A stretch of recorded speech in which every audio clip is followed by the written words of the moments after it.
क्या कोई माँ अपनी जवान बेटी की चीखें भूल सकती है? क्या कोई पिता उस सिस्टम को माफ कर सकता है जिसने उसकी दुनिया उजाड़ दी? 9 अगस्त 2024 की वो शाम जिसने पूरे हिंदुस्तान की रूह कपा दी थी, वो सिर्फ एक तारीख नहीं थी बल्कि एक माँ के लिए कभी ना खत्म होने वाले अंधेरे की शुरुआत थी।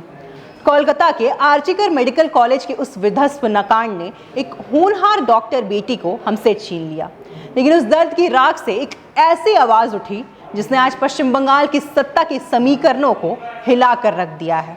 आज हम बात कर रहे हैं रत्ना देवनाथ की, एक ऐसी महिला की जिसने अपनी बेटी के लिए न्याय की मांग करते करते सीधे व्यवस्था से टकराने का फैसला किया। नमस्कार, आप देख रहे हैं न्यूज़ 11 भारत डिजिटल और आपके साथ मैं स्मित तिवारी। 9 अगस्त 2024 को जब पूरा देश चैन की नींद सो रहा था, तब कोलकाता के आरजीकर अस्पताल में एक प्रशिक्षु डॉक्टर के साथ वो दरिंदगी हुई जिसे शब्दों में बयां करना भी मुश्किल है। रत्ना देवनाथ के लिए वो रात एक डरावने सपने से भी कई गुना बदतर साबित हुई थी।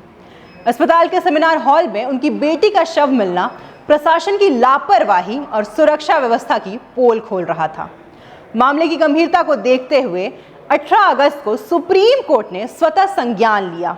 मुख्य न्यायाधीश DY चंद्रचूड़ की अध्यक्षता वाली पीठ ने बार बार पश्चिम बंगाल सरकार और अस्पताल प्रशासन से कड़े सवाल पूछे। CBI जांच शुरू हुई, संदीप घोष की गिरफ्तारी हुई, लेकिन रत्ना देवनाथ के लिए यह लड़ाई सिर्फ अदालती कागजों तक सीमित नहीं थी। महीनों तक कोलकाता की सड़कें वी वांट जस्टिस के नारों से गूंजती रही।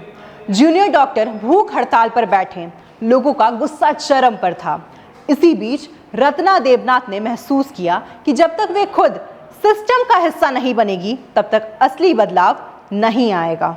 उन्होंने सीधा सवाल मुख्यमंत्री ममता बनर्जी पर दागा, जो राज्य की स्वास्थ्य मंत्री भी थी। रत्ना ने भारी मन से पूछा, मेरी बेटी स्वास्थ्य विभाग में काम करती थी, फिर मुख्यमंत्री उसे क्यों नहीं बचा पाई? यही वो मोड़ था जब एक पीड़ित मां ने अपनी साड़ी का पल्लू कसकर बांधा और राजनीति के अखाड़े में कदम रखा। बीजेपी ने रत्ना देवनाथ को पानीहाटी सीट से उम्मीदवार बनाया।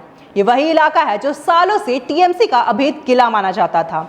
54 साल की रत्ना, जिसके पास कोई राजनीतिक अनुभव नहीं था, सिर्फ अपनी बेटी की तस्वीर और न्याय की उम्मीद लेकर जनता के बीच गई।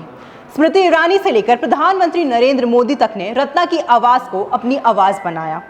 चुनाव प्रचार के दौरान रत्ना देवनाथ का मुद्दा सिर्फ एक सीट जीतना नहीं था, बल्कि बंगाल की हर उस बेटी के लिए सुरक्षा सुनिश्चित करना था जो रात की शिफ्ट में काम करने से डरती थी। 4 मई 2026 की वो सुबह बंगाल की राजनीति में एक नए युग का सवेरा लेकर आई। पानीहाटी सीट, जो 2011 से तृणमूल कांग्रेस का अभेद किला बनी हुई थी, वहां की जनता ने एक मां के आंसुओं का मोल अपनी वोट की शक्ति से चुकाया।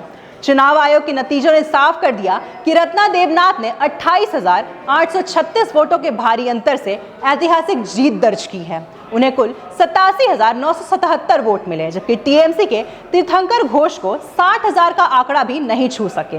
ये जीत केवल एक सीट की जीत नहीं थी, बल्कि आर्जिकर कांड की उस पीड़िता के लिए न्याय की पहली बड़ी जीत थी। रत्ना ने अपनी जीत के बाद भावुक होकर कहा, ये जीत पानीहाटी की जनता की है और मैं इसे प्रधानमंत्री नरेंद्र मोदी को समर्पित करती हूँ, क्योंकि उनकी आवाज से ही मैं कुशासन से जनता की मुक्ति दिला पाई हूँ। रत्ना देवनाथ का एक शोक संतप्त मां से लेकर विधानसभा की दहलीज तक का ये सफर बंगाल की हर उस बेटी के लिए उम्मीद है जो इंसाफ की आस लगाई बैठी है। धमकियों, डराने और घेरने की तमाम कोशिशों के बावजूद रत्ना का हौसला नहीं डिगा और आज उनकी ये जीत सत्ता के अहंकार पर जनता के विश्वास की जीत बनकर उभरी है। ये कहानी हमें सिखाती है कि जब दुख और गुस्से को सही दिशा दी जाती है, वो बड़े से बड़े साम्राज्य की नींव हिला सकती है। एक माँ जिसने अपनी बेटी खोई, आज वो पूरे बंगाल की बहनों की रक्षक बनकर सामने आई है। रत्ना देवनाथ की ये जीत बंगाल की राजनीति में एक ऐसे अध्याय की शुरुआत है जहां अब न्याय की गुहार लगाने के लिए किसी बेटी को आवाज नहीं दबाना पड़ेगी, जहां अब न्याय की आवाज को दबाना नामुमकिन होगा।